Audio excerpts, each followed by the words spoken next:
Of course, you have to think back to 1940 and how the threat of war was so profound at the time. That, frankly, wasn't an unusual idea. Other countries, Germany and Italy and France, were doing essentially the same thing. And Roosevelt decided in November 1940 to, in fact, follow the recommendations of the Army, abolish the Civilian Pilot Training Corps, and have the Army take over all these businesses. And so the businesses said to themselves, "You mean the government's putting me out of business? Just like that?" And so they got together in Kansas City, and their purpose was to create an organization to defend their interests in Washington. And their first job was to roll the President of the United States, to get him to reverse his decision. And they did it in those days the same way we do it today when we have to roll the President. They went to Congress, and they found, each of them went to their individual congressman and said, we can't allow aviation to be taken over by government, or you can't allow us to put my business on the ropes like this. And so 6 months later, Congress voted to reverse the decision of the President of the United States, to reinstill the Civilian Pilot Training Act and to allow private businesses to continue to support aviation and flight training at all the airports in America, even during the war. And it continued during the war, and as of course many of you know, it was a very robust time for our industry, and it launched many of the businesses today in the 40s, like Yingling, that got started back in that era. And we are thankful today that NATA did that, I think, because in many respects the network of aviation businesses across the country just wouldn't exist today if we hadn't taken those steps back in 1940. So it's something to celebrate, and it's ironic that here we are, 70 years later, essentially with the same mission statement: roll the President of the United States.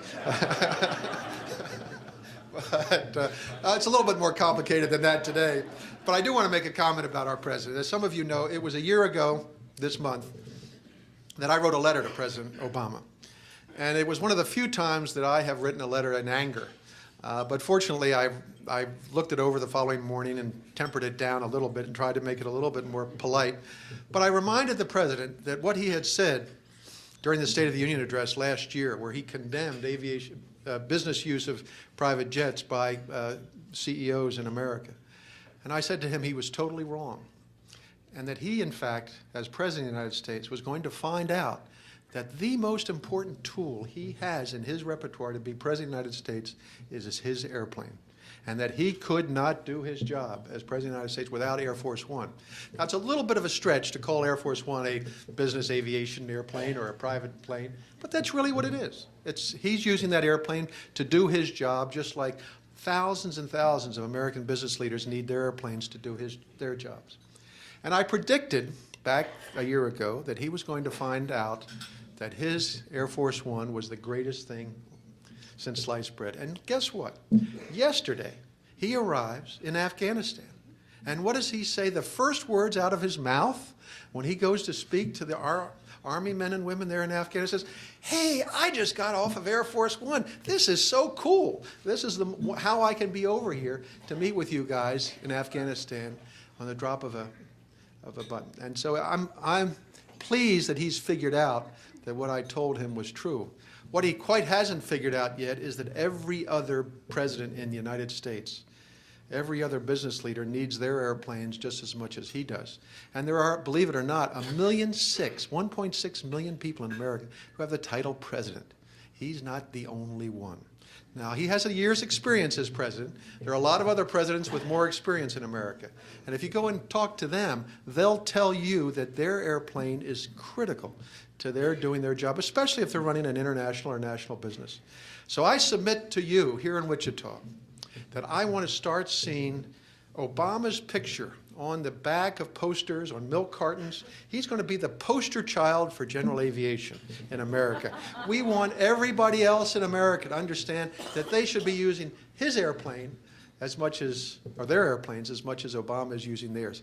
And I should point out that the records are now in, after the first 12 months in office, there has never been a president of the United States who's used Air Force One as much as President Obama has. So keep it going. Now just come to Wichita and say thank you to the men and women who've made this all possible.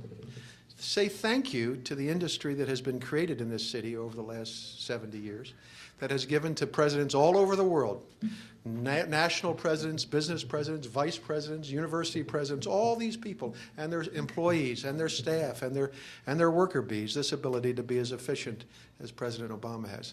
I think if he recognizes that he is the president not just of Detroit, not just of Chicago, not just of Baltimore or big liberal cities, but also parts of red America where he's our president too. And he should come here and say thank you to the men and women who've built this industry and thank you for their future.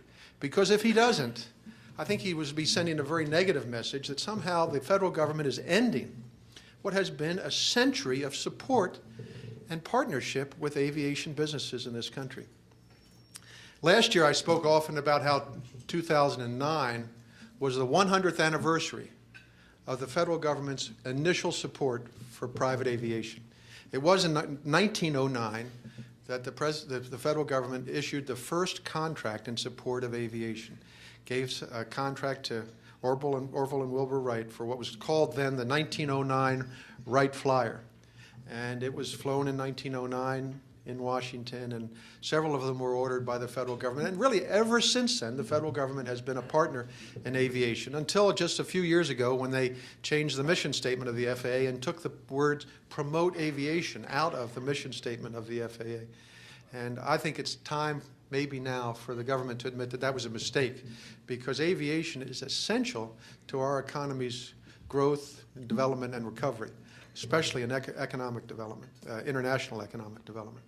But I do want to speak a little bit about where we are economically as an industry. When you're here in Wichita and you look at the statistics and the fortunes of the manufacturers here in this great city, you get one view of how general aviation economy is recovering in America. But when you look at the whole breadth of the aviation businesses across the country, as I do with NATA, you get a very different picture. You get a picture of hundreds and hundreds of aviation businesses letting me know in Washington how they're doing. Now, 2 years ago, in 2008, in March of 2008, I gave a speech where I said for the first time, I think it's that we are now in a recession in general aviation. It was a little bit ahead of the curve. The oil prices in early 2008 had just started to spike, and we were seeing signs that aviation activity was declining, especially in the piston segment, but even in the turbine segment as well. And at the end of the first quarter in 2008, we could say that we had seen 2 consecutive quarters of decline in aviation activity in America. And by the official definition of those people who define recessions, general aviation was in a recession at that point. And I think a lot of people didn't want to hear that, but part of my job is to report what's happening in our industry. Well, I'm here today at the end, essentially, of the first quarter of 2010. I've got a much better message to share with you. Based upon the discussions and reports that we're getting from our members across the country, this quarter just ending, has been a growth quarter in general aviation once again. It's the first solid growth quarter we've seen in terms of fuel sales, in terms of miles flown, in terms of fractional jets. All of the fractional jet companies, it seems like, are going to be able to report operating profits this quarter for the first time in a while. So we are back on a track of economic growth in general aviation. Now we've got to get 2 quarters in a row to say we're out of the recession.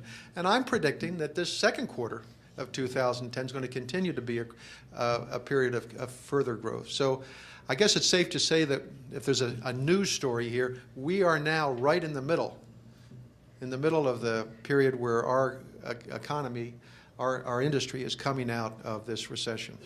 It's not going to be a huge leap from 0 to 60 in 33.9 seconds, but I think it is going to be a sustainable recovery over the balance of this year and hopefully accelerate next year.